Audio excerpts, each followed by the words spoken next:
محترم بزرگوں، دوستو، عزیز ساتھیو،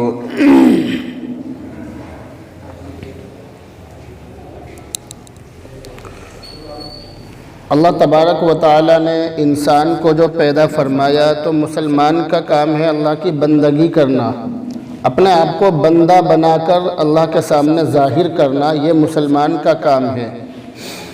اگر بندہ مالک بننے کی کوشش کرے گا تو وہ نقصان اٹھائے گا۔ اللہ کا یہاں یہ چیز پسند نہیں ہے۔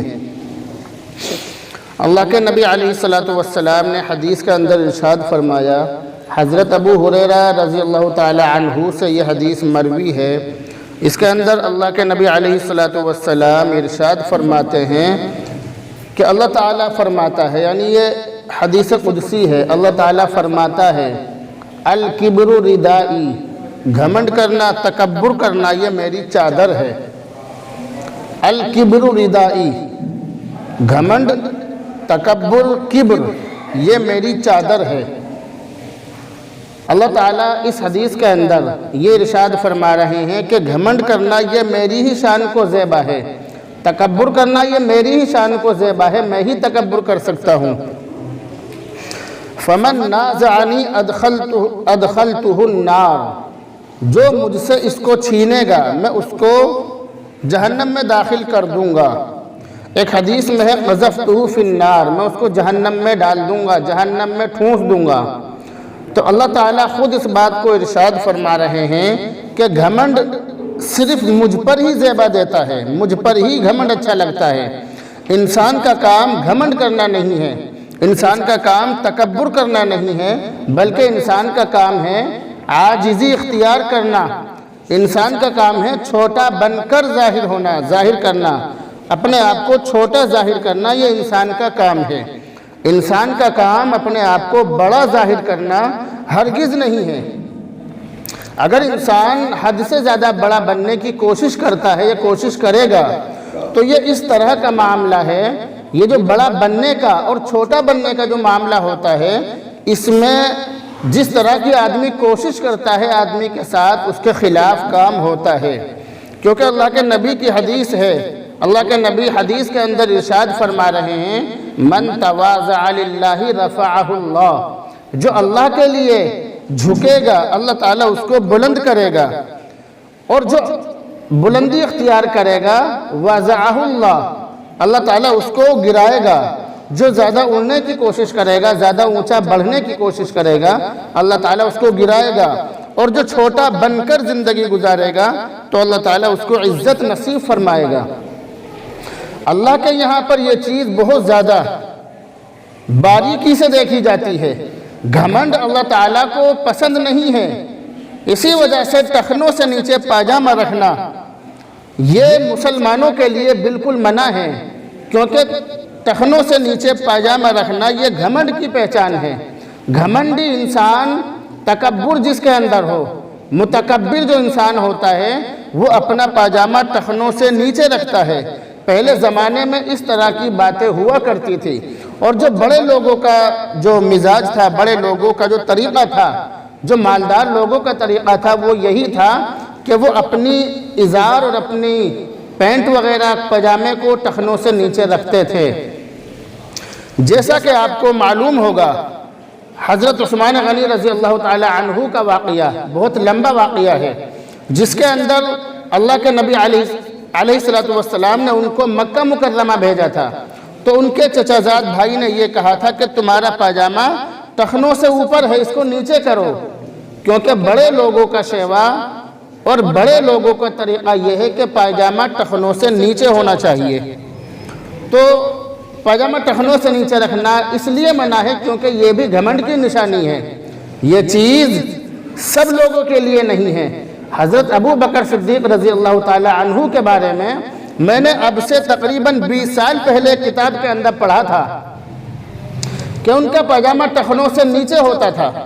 کس کتاب کے اندر پڑھا تھا مجھے ذہن میں نہیں ہے، لیکن بہرحال میں نے کتابوں کے اندر پڑھا تھا، کسی کتاب کے اندر، اور اس لیے ہوتا تھا کہ ان کا پیٹ تھوڑا موٹا تھا، تو اس پر ان کا پاجامہ لنگی رکتی نہیں تھی، اس لیے وہ اس کو نیچا رکھتے تھے۔ اللہ کے نبی کی طرف سے بھی ان کے لیے اجازت تھی کہ تم اس کو نیچے رکھ سکتے ہو، لیکن اگر ہم جیسا آدمی یہ کہے کہ ہم پاجامہ ٹخنوں سے نیچے رکھ رہے ہیں اور ہمارے دل میں گھمنڈ نہیں ہے، تو ایسی بات ہماری قبول نہیں کی جائے گی، کیونکہ صحابہ کرام کا جو مقام و مرتبہ ہے وہ الگ ہے، وہ اندر اور باہر سے ایک جیسے ہوتے تھے، وہ تقوی کے بہت اونچے مقام پر ہوتے تھے، اس لیے ان کے یہاں پر جھوٹ بولنے کا شک بھی پیدا نہیں کیا جا سکتا، وہ ہمیشہ سچ بولتے تھے۔ تو ہمارے یہاں پر گھمنڈ کے معاملے میں لوگ ایک دوسرے سے آگے بڑھے ہوئے ہیں، لوگ تکبر میں، گھمنڈ میں، ایک دوسرے سے آگے بڑھنے میں بہت زیادہ مسابقت اور دوڑ چل رہی ہے ہمارے یہاں پر، یعنی ایک دوسرے سے آگے بڑھنا ہے، ایک دوسرے سے بڑا بن کے دکھانا ہے۔ اسی وجہ سے ایک صحابی نے اللہ کے نبی سے معلوم کیا کہ اللہ کے نبی، انسان اچھا کپڑا پہنتا ہے، انسان اچھے جوتے پہنتا ہے، اچھا لباس پہنتا ہے، تو کیا یہ بھی تکبر میں داخل ہے؟ کیا یہ بھی گھمنڈ ہے؟ تو اللہ کے نبی نے ارشاد فرمایا کہ نہیں، گھمنڈ یہ نہیں ہے۔ اچھے کپڑے پہننا یا اچھے جوتے پہننا یا اچھا لباس پہننا یہ گھمنڈ نہیں ہے، کیونکہ ایک حدیث کے اندر میں نے پڑھا تھا، ابھی ایک ہفتہ پہلے ایک حدیث میں نے کسی کتاب میں سے کسی زمانے میں اتاری ہوگی، تو وہ پرچہ میرے ہاتھ لگا اچانک، جیسے میں کتابوں کے اندر کھنگال رہا تھا کسی مسئلے کو، تو وہ کتاب ہاتھ لگی، اس کے اندر یہ حدیث، اس پرچے پر یہ حدیث لکھی ہوئی تھی، ان اللہ یحب ان یرى اثر نعمتہ علی عبدہ، کہ اللہ تعالیٰ پسند کرتا ہے اس بات کو کہ بندے کے بدن پر، بندے کے جسم پر اللہ کی نعمتیں ظاہر ہوں۔ اللہ تعالیٰ چاہتا ہے، پسند بھی کرتا ہے۔ اگر تمہارے پاس کھانے پہننے کے لیے مال و دولت ہے، اگر پیسہ ہے، تو اچھے سے اچھا کھانا چاہیے اور اچھے سے اچھا پہننا چاہیے، یہ چیز اللہ تعالیٰ کو پسند ہے۔ اگر تمہارے پاس مال و دولت ہے اور مال و دولت ہونے کے باوجود ہم پھٹی چل رہے، تو یہ بات اللہ تعالیٰ کو ناپسند ہے۔ تو اللہ کے نبی سے صحابی نے معلوم کیا، اے اللہ کے نبی، انسان اچھا پہنتا ہے، اچھے کپڑے پہنتا ہے، اچھا لباس پہنتا ہے، اچھے جوتے وغیرہ پہنتا ہے، تو کیا یہ بھی گھمنڈ ہے؟ اللہ کے نبی نے ارشاد فرمایا کہ یہ گھمنڈ نہیں ہے، بلکہ گھمنڈ ہے حق بات کا انکار کرنا اور لوگوں کو ذلیل سمجھنا، اس کے نام گھمنڈ ہے۔ میں نے آپ کو اس کا خلاصہ کر دیا، کیونکہ بہت سارے لوگ اس کنفیوژن میں رہتے، بیان بھی پورا ہو جاتا اور وہ یہ سوچتے کہ گھمنڈ ہوتی کیا چیز ہے، گھمنڈ کا مطلب کیا ہے، بیان پورا ہو گیا، پتہ نہیں چلا کہ گھمنڈ کا مطلب کیا ہے۔ تو اس لیے جیسے ہمارے یہاں پر جب ہم مدرسوں میں پڑھتے تھے تو ہمارے استاد ایک بات بتلاتے تھے کہ یوسف علیہ السلام کا قصہ پورا سنا دیا ہم نے تمہیں یوسف علیہ السلام کا قصہ پورا سنا دیا، مگر آخر میں تم اب بھی یہ سوال کر رہے ہو کہ زلیخا مرد تھی یا عورت؟ قصہ پورا سن لیا، تمہیں اب بھی نہیں پتہ چلا؟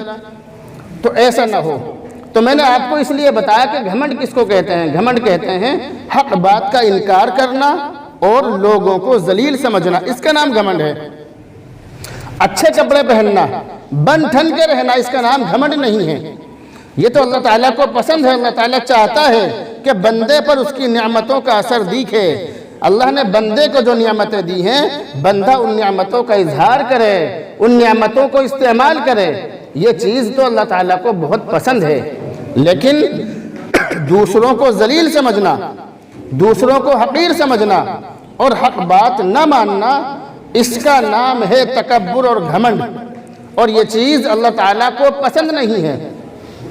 کوئی بات کسی کے سامنے کہی جائے، کوئی مسئلے مسائل بتلائے جائیں یا دین کی کوئی بات بتلائی جائے، تو وہ کہتا ہے کہ خاموش بیٹھ، تجھ سے زیادہ جانتا ہوں، زیادہ مسئلے بتانے والا بن رہا ہے، تجھ سے زیادہ جانتا ہوں، خاموش بیٹھ، آرام سے بیٹھا رہے، مجھے مت سکھا۔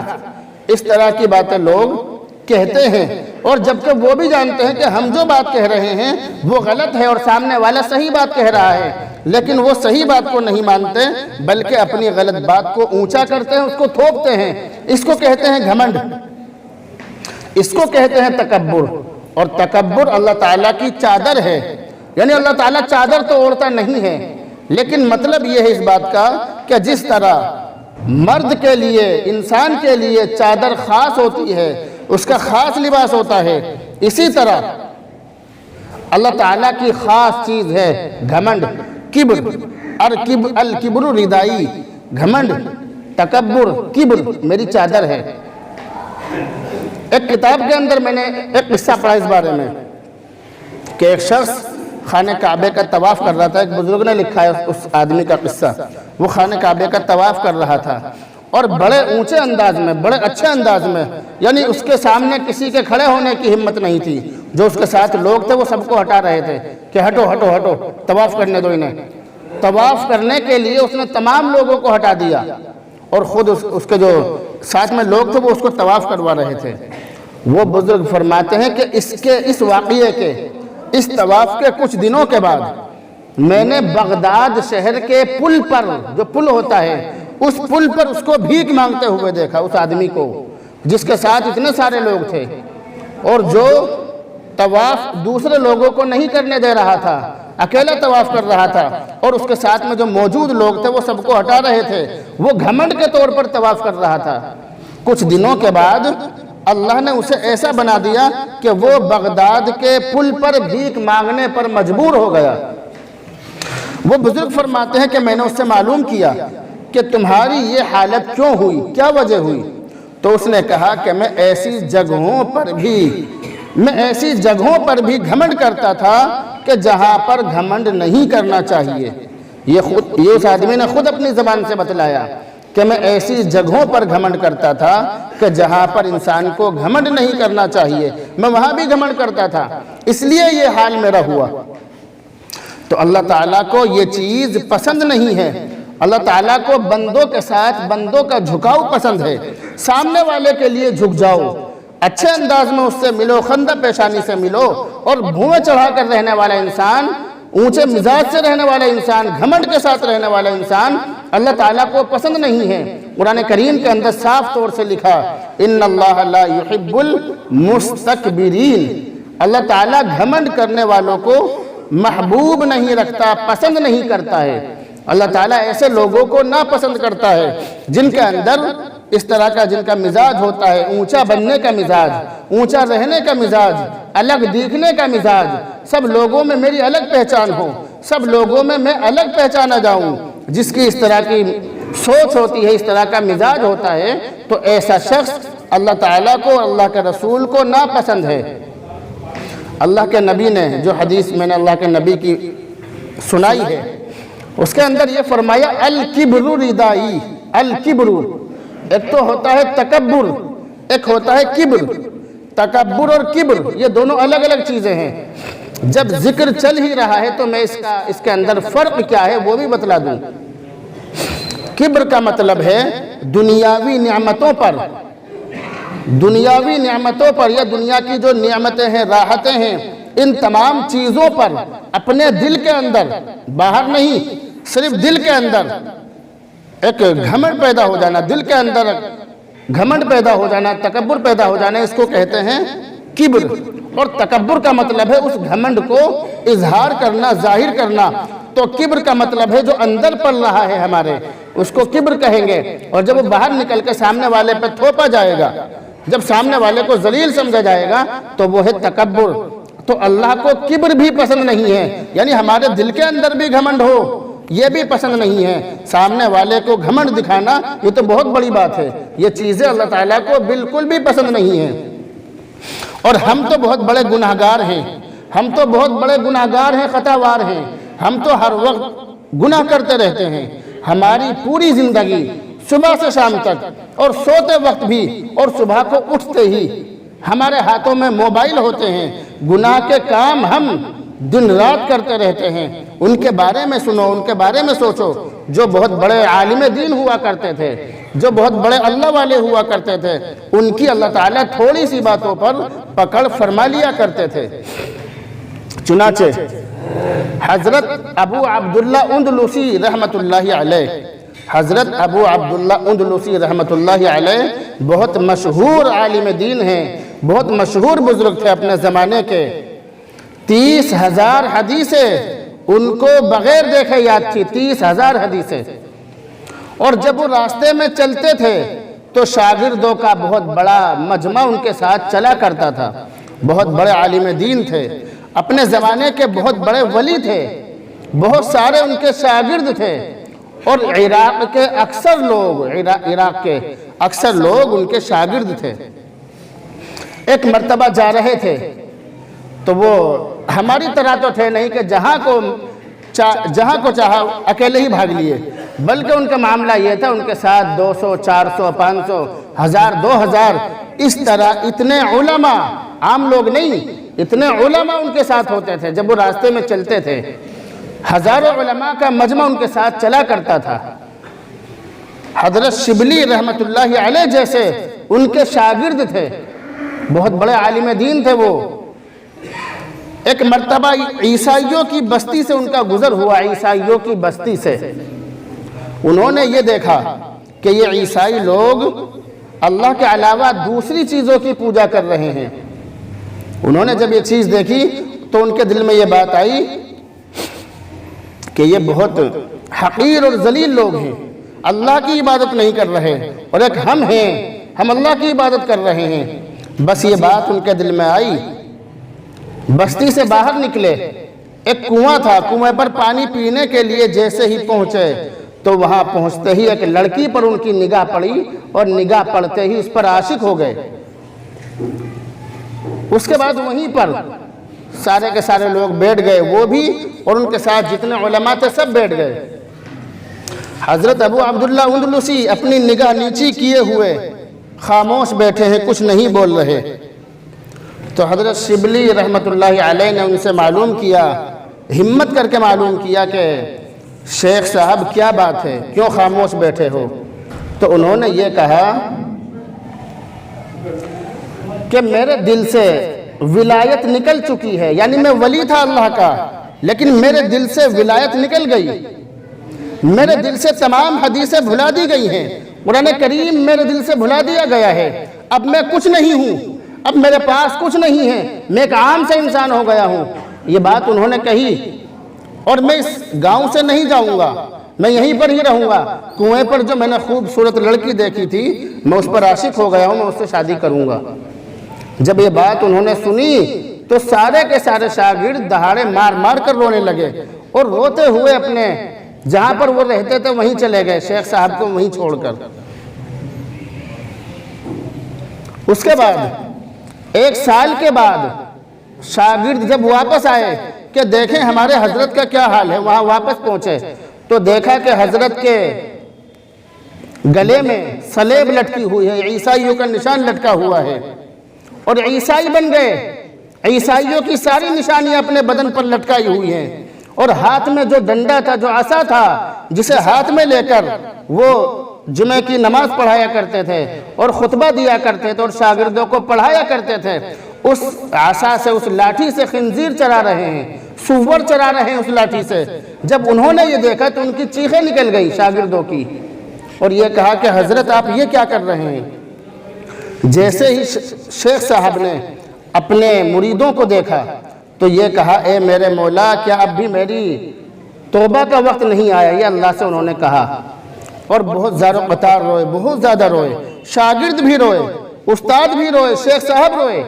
ان کے آنسو زمین پر گرے، زمین پر گرنے سے پہلے اللہ کے یہاں قبول ہو گئے.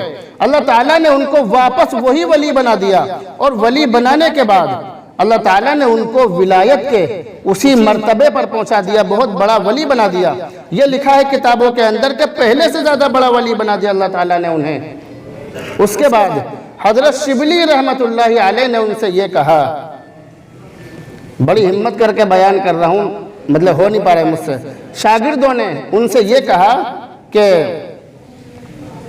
آپ کے ساتھ میں کیا معاملہ ہوا؟ تو انہوں نے یہ کہا کہ جس لڑکی پر میں عاشق ہوا تھا وہ سردار کی لڑکی تھی، اور سردار نے میرے ساتھ یہ شرط لگائی تھی، مجھ سے یہ کہا تھا کہ اس کا رشتہ تمہارے ساتھ میں اسی بنیاد پر کر سکتا ہوں کہ تم 1 سال تک سور چراؤ گے، 1 سال تک خنزیر چراؤ گے. میں نے اس شرط کو مان لیا تھا اور میں 1 سال سے خنزیر چرا رہا ہوں. یہ بات انہوں نے اپنے شاگردوں سے کہی تو شاگردوں کی آنکھوں میں آنسو آ گئے اور بہت زیادہ روئے. اس کے بعد حضرت شبلی رحمت اللہ علیہ نے ان سے یہ کہا کہ شیخ صاحب مجھے ایک بات تو بتاؤ کہ قرآن کریم اور ساری حدیثیں تمہیں بھلا دی گئی، یہ بات تو مجھے معلوم ہے، لیکن قرآن کریم میں سے تمہیں کچھ یاد بھی رہا یا نہیں؟ یہ بات شاگردوں نے حضرت شبلی نے ان سے کہی تو انہوں نے کہا کہ ہاں مجھے صرف قرآن کی 2 آیتیں اور اللہ کے نبی کی صرف ایک حدیث یاد رہی، بس اس کے علاوہ تمام چیزیں بھلا دی گئی۔ قرآن کریم کی ایک یہ آیت میرے یاد رہی، وَمَن يُهِنِ اللَّهُ فَمَا لَهُ مِن مُكْرِمٍ، اللہ تعالیٰ جسے ذلیل کر دے اسے کوئی عزت نہیں دے سکتا۔ اِنَّ اللَّهَ يَفْعَلُ مَا يَشَاءُ، اللہ تعالیٰ جو چاہتا ہے کرتا ہے۔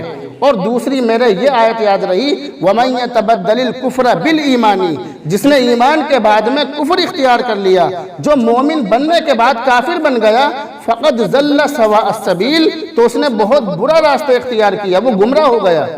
اور اللہ کے نبی کی مجھے یہ حدیث یاد رہی کہ من بدل دینہ فقتلوہ، جس نے اپنا دین بدل لیا اس کو مار دو، اسے قتل کر دو، اسے زندہ رہنے کا کوئی حق نہیں۔ بس یہ 3 چیز میرے یاد رہی، باقی تمام چیزیں میں بھول گیا۔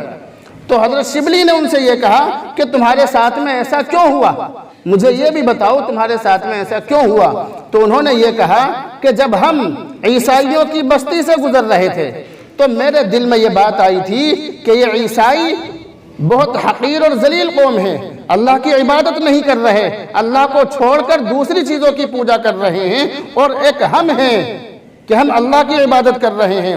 جب میں نے یہ بات دل میں سوچی تھی، اللہ کی طرف سے فوراً یہ آواز آئی کہ اے ابو عبداللہ، تم اگر مومن ہو تو میری توفیق سے ہو، میں نے تمہیں مومن بنایا ہے، تم اپنی مرضی سے نہیں ہو۔ اور اب دیکھو میں تمہیں کیسے دکھلاتا ہوں کہ یہ چیز اللہ کی طرف سے ہے یا بندوں کی طرف سے ہے۔ یہ آواز مجھے آئی تھی، اس کے بعد انڈے کی طرح میرے دل سے سارا کا سارا دین، سارا ایمان، ساری حدیثیں، اللہ کا قرآن، تمام چیزیں میرے دل سے چھین لی گئی تھی، انڈے کی طرح سب کچھ نکل گیا تھا۔ میرے ساتھ میں یہ قصہ ہوا تھا۔ تو جب اتنے بڑے لوگوں کی، اتنے بڑے اللہ والوں کی پکڑ ہو سکتی ہے تو ہم اور آپ کس کھیت کی مولی ہیں؟ ہم اپنے پڑوسیوں کو، اپنے ملنے جلنے والوں کو، اپنے یار رشتہ داروں کو ذلیل سمجھتے ہیں، اور ہمارے یہاں پر تو یہ ہوتا ہے کہ پیسے کے حساب سے عزت ہوتی ہے، جو جتنا بڑا مالدار اتنی ہی زیادہ عزت، اور جو جتنا بڑا ذلیل، جتنا بڑا غریب اتنا ہی بڑا ذلیل، یہ ہمارے یہاں پر ہوتا ہے۔ لیکن یہ چیز اللہ تعالیٰ کو پسند نہیں ہے، اللہ تعالیٰ کو یہ چیز برداشت نہیں ہے۔ اللہ تعالیٰ اپنے بندوں کے ساتھ یہ چاہتا ہے کہ میرے بندے آپس میں پیار محبت کا معاملہ رکھیں۔ پیسہ آنی جانی چیز ہے، مال و دولت آنی جانی چیز ہے، یار رشتہ دار آنے جانے والی چیز ہے۔ اگر کسی کے پاس صرف بیٹے ہوں تو یہ بھی آنے جانے والی چیز ہے۔ دنیا کی کوئی بھی دولت اور دنیا کی کوئی بھی چیز ہمیشہ رہنے والی نہیں ہے، بلکہ فانی ہے، ختم ہونے والی ہے۔ اور ہم اپنے بھائیوں کے ساتھ جو اچھا معاملہ کریں گے صرف وہی ہمیشہ کام آئے گا۔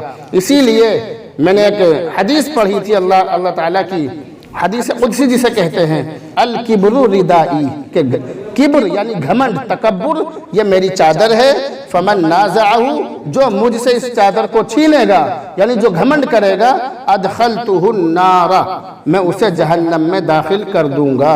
اللہ رب العزت سے دعا کریں، اللہ رب العزت عمل کی توفیق نصیب فرمائے۔